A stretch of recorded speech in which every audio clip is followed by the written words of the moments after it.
طيب في سؤال تاني بيسأل عن المكملات، ايه انواع الحقن والادويه اللي الرياضيين بياخدوها سواء مفيده او ضاره، وايه جرعتها، وازاي لو حصل فيها مشاكل صحيه ازاي اتعامل معاها واسحبها؟ طيب هو موضوع المكملات بيتقسم لحاجتين، مكملات مسموح بيها او مكملات غذائيه عاديه، وهرمونات. المشكله في الهرمونات او محفزات الهرمونات، لكن مفيش مشكله خالص من المكملات العاديه زي مثلا الواي بروتين، زي البرانشين امينو اسيد، زي الكازايين بروتين، زي الجلوتامين، زي الارجينين، زي بعض المكملات لزياده الوزن زي السيرياس ماس والبروجينرز. في بعض المكملات العاديه بتستخدم عادي كانك بتاكل اكل بالظبط، لكن بتبقى مكثفه اكتر، كميات الاكل اللي فيها اعلى، سواء بقى جرعات كارب او فات او بروتين، او ان فيها بعض القيم الغذائيه اكتر.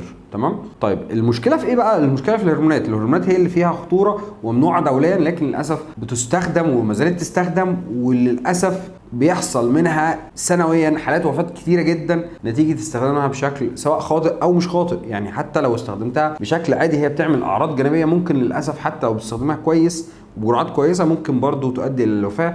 وده اللي بيثبته وفاه بعض الابطال بتوع البادي بيلدينج. يعني ابطال البادي بيلدينج سنويا بيموتوا نتيجه استخدام بعض الهرمونات.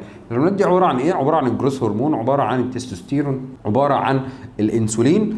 الاستخدام الحاجات دي للاسف بجرعات كبيره، وبرده طبعا الثيرويد هرمون، استخدام الحاجات دي بجرعات كبيره عشان زياده حجم العضله اكبر بكتير من الحجم الطبيعي بتاعها، عشان اوصل لحجم معين، عشان اخش مسابقه معينه، او انا عايز شيب معين فلازم احافظ على الشيب بتاعي لان انا بلوجر او انا بطل معين او انا ليا فولورز معينين، فبالتالي انا عايز اوصل لشيب معين، فابدا اضرب الهرمونات دي او استخدم الهرمونات دي. طبعا الاستخدام ده محظور دوليا، الاستخدام ده خطأ، الاستخدام ده بيسبب الوفاة ويسبب مشاكل تاني زي زيادة السكر، زيادة الضغط، زيادة بيحصل مشاكل في الكبد ومشاكل في الكلى، الى جانب الا في الخصوبة وعقم للأسف في بعض الحالات. بشكل عام استخدام الهرمونات دي خاطئ، والوصف بتاعه خاطئ حتى لو تحت اشراف طبي او اشراف حد فاهم.